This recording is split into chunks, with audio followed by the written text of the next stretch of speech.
తెలుగులో కవితలు చాలా బాగా రాస్తారు. ఆవిడ కోసం అమ్మ మనసు అనే కవితను రాసుకొని తీసుకొని వచ్చారు.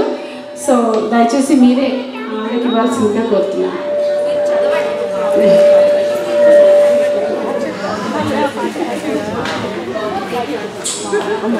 Thank you so much. చేతిలో దిగిన గులాబీ ముళ్ళు వల్ల కారే రక్తపు చుక్కలు ఆగనైనా లేదు. నాకు ఆ ఎర్ర గులాబీ అందం కనిపిస్తుంది. అబ్బా ఎంత ముద్దుగా ఉందో అంటూ మురిసిపోతుంటా. గంటి బియ్యంతో గడప దాటి తలంబ్రాల పసుపు వాసన ఇంకా వదలనైనా లేదు. నాకు కొత్త కాపురంలో అందం కనిపిస్తుంది. అత్తవారి గురించి మా ఇంట్లో మాట్లాడుతుంటాం.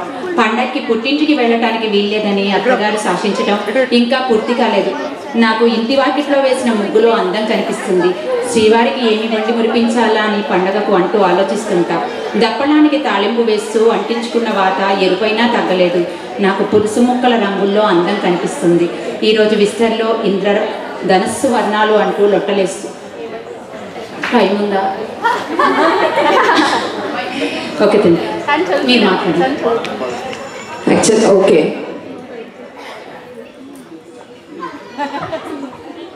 చనుబాలు తాగుతూ కొరికిన గాయం పచ్చి అయినా మానలేదు.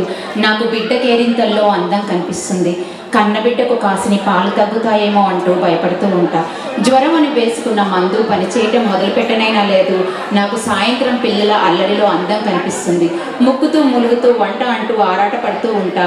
కొత్తగా ఇంటికి వేయించిన రంగుల వాసనైనా తగ్గలేదు. నాకు బిడ్డ గోడ మీద గీసిన గీతల్లో పికాసో అందం కనిపిస్తుంది. నా చిన్నారి కళాఖండం చెరిగిపోతుందేమో అంటూ బెంగపడుతుంటా. ఇంత పిచ్చి అమ్మ మనసుంది కనుకనే నొప్పి కలిగించదనే బాధ కూడా లేదు. నాకు నా వారి ఆనందంలో అందం కనిపిస్తుంది. అన్ని బంధాలకు రూపమై ఇల్లే స్వర్గం అంటూ జీవిస్తుంటా. అమ్మ మనసు నిజంగా ఎంత అద్భుతంగా రాశారండి. మరోసారి గట్టిగా చెప్పట్లు. అద్భుతంగా రాశారండి. మీరు మరి స్వర్ణ గారు ఎంత అద్భుతంగా రాశారు నిజంగా. మేబీ అంటే ఇప్పుడున్న మదర్స్ అందరికీ దీని వాల్యూ తెలుస్తుంది. అండ్ నేను ఫ్యూచర్లో మదర్ అయినప్పుడు ఇది రోజుకి ఒకసారైనా చదువుకొని తీరుతాను.